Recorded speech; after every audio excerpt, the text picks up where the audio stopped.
The Vampire Lestat ended its first season with one of the biggest cliffhangers in recent television. Lestat survived being beheaded, Akasha finally awakened, and the final scene revealed a devastated world that looked almost beyond saving. Naturally, fans have been asking one important question. Will the Vampire Lestat return for another season? While AMC has not officially renewed the series as of now, almost everything about the finale suggests that this story is far from over. The ending simply leaves too many major questions unanswered. The biggest clue comes from showrunner Roland Jones himself. He has already described this latest chapter as only the first half of a much larger story. That statement alone strongly suggests the creative team has always planned another installment to complete Lestat's journey. Even though AMC has not made an official announcement, the writers clearly did not treat Episode 7 as a true ending. Instead, it feels like the beginning of something much bigger. One reason fans may find the naming slightly confusing is that another season could technically have two different titles. Since Interview with the Vampire was rebranded as The Vampire Lestat for its third overall season, the continuation could either be considered Season 4 of Interview with the Vampire or Season 2 of The Vampire Lestat. There is also another possibility. If the next chapter fully adapts Anne Rice's famous novel The Queen of the Damned, AMC could choose to rename the series once again to match the source material. Regardless of the title, the story itself appears ready to continue. The biggest reason many fans expect another season is the show's impressive performance. According to AMC Studios president Dan McDermott, the series significantly exceeded expectations on AMC+. The network originally projected how the show would perform during its first 30 days. Instead, it reached those numbers within only 7 days. By the 20th day, it had already doubled those original projections. Those are extremely encouraging numbers for any television series. While strong streaming performance never guarantees renewal, it certainly makes cancellation much less likely. AMC has also invested heavily in promoting the series. Beyond the television episodes, the network released original music connected to the show, produced an official after-show, organized major promotional events, and even hosted Sam Reed's live concert performance in New York. AMC has also confirmed that The Vampire Lestat One Night Only Live will arrive on AMC+ later this year, keeping interest in the franchise alive even after the finale. That kind of long-term marketing investment usually signals confidence rather than uncertainty. If another season does receive official approval, the next question becomes when viewers could realistically expect it. At the moment, there is no confirmed release date. However, looking at the previous production schedule provides a reasonable estimate. The previous season was announced roughly 2 years before it eventually premiered.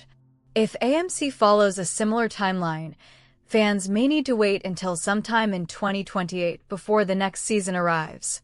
A slightly earlier release during late 2027 is possible if scripts are already well underway, but producing this series requires enormous preparation. The show combines elaborate historical locations, detailed costumes, complex makeup, visual effects, original music, and international filming. All of those elements require significant production time. As disappointing as the wait may be, rushing a project of this scale would likely hurt its overall quality. Perhaps the most exciting question is what another season could actually explore. The finale intentionally skips over several crucial events. After Lestat's concert, viewers suddenly jump forward to a future where Montreal has become a devastated wasteland. Lestat himself admits that everything happened because of him. However, the audience never actually sees how the disaster unfolded. That missing period appears to be a deliberate storytelling choice. Rather than showing the apocalypse immediately, the writers saved those events for the next chapter. One storyline almost certain to continue is Akasha's rise. Although she only appeared briefly during the first season, her awakening changes everything. For viewers unfamiliar with Anne Rice's novels, Akasha is far more than another powerful vampire.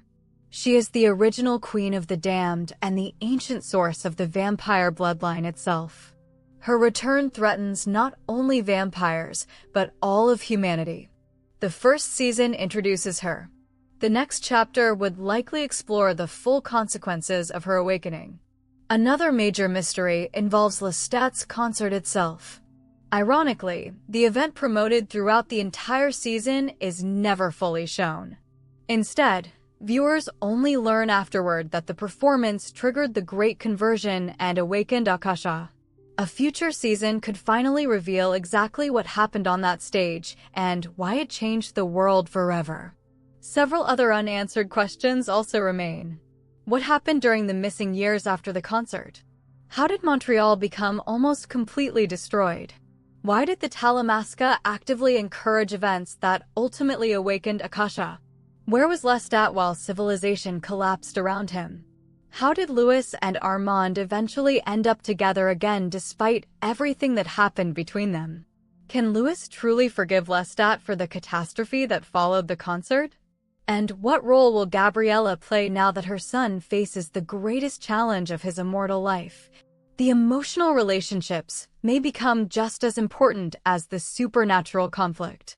Showrunner Roland Jones has hinted that Louis and Lestat could begin the next chapter in a surprisingly positive place emotionally. After years of betrayal, heartbreak, and violence, the two finally seem willing to acknowledge the love they still share.